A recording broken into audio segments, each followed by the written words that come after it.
Romanos capítulo 7.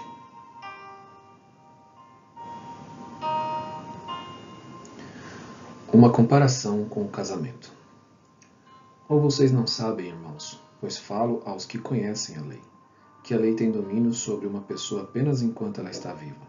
Por exemplo, a mulher casada está ligada pela lei a seu marido, enquanto ele vive, mas se o marido morrer, ela ficará livre da lei conjugal.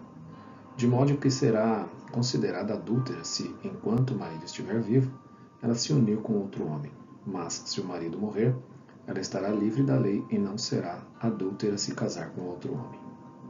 Assim, meus irmãos, também vocês morreram para a lei, por meio do corpo de Cristo, para que pertençam a outro, a saber, aquele que ressuscitou dentre os mortos, a fim de que frutifiquemos para Deus.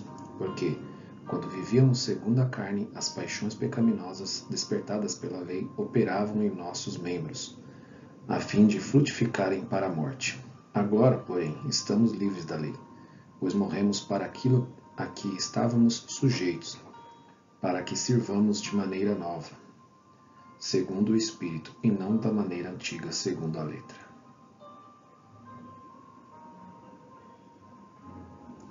A lei e o pecado. Que diremos então? Que a lei é pecado?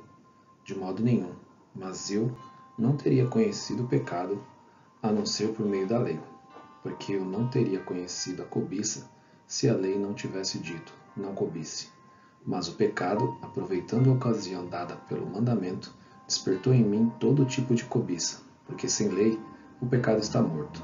Houve um tempo em que, sem a lei, eu vivia, mas quando veio o mandamento, o pecado reviveu e eu morri. E verifiquei que o mandamento que me havia sido dado para a vida, esse se tornou mandamento para a morte, porque o pecado, aproveitando a ocasião dada pelo mandamento, me enganou e por meio do mandamento me matou.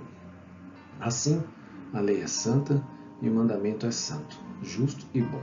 Então, aquilo que é bom se tornou morte para mim? De modo nenhum. Pelo contrário, o pecado, para mostrar-se como pecado, por meio de uma coisa boa, causou-me a morte, a fim de que, pelo mandamento, o pecado mostrasse toda a sua força de pecado. Porque bem sabemos que a lei é espiritual, eu, porém, sou carnal, vendido à escravidão do pecado. Porque nem mesmo compreendo o meu próprio modo de agir, pois não faço o que prefiro, e sim o que detesto. Ora, se faço o que não quero, concordo com a lei, que é boa. Neste caso, quem faz isso já não sou eu, mas o pecado que habita em mim. Porque eu sei que em mim, isto é, na minha carne, não habita bem nenhum, pois o querer o bem está em mim, mas não o realizá-lo. Porque não faço o bem que eu quero, mas o mal que não quero, esse faço. Mas se eu faço o que não quero, já não sou eu quem o faz, e sim o pecado que habita em mim. Assim, encontro esta lei: quando quero fazer o bem, o mal reside em mim. Porque, segundo o homem interior, tenho prazer na lei de Deus. Mas vejo nos meus membros outra lei que, guerreando contra a lei da minha mente, me faz prisioneiro da lei do pecado que está nos meus membros. Miserável homem que sou! Quem me livrará do corpo desta morte?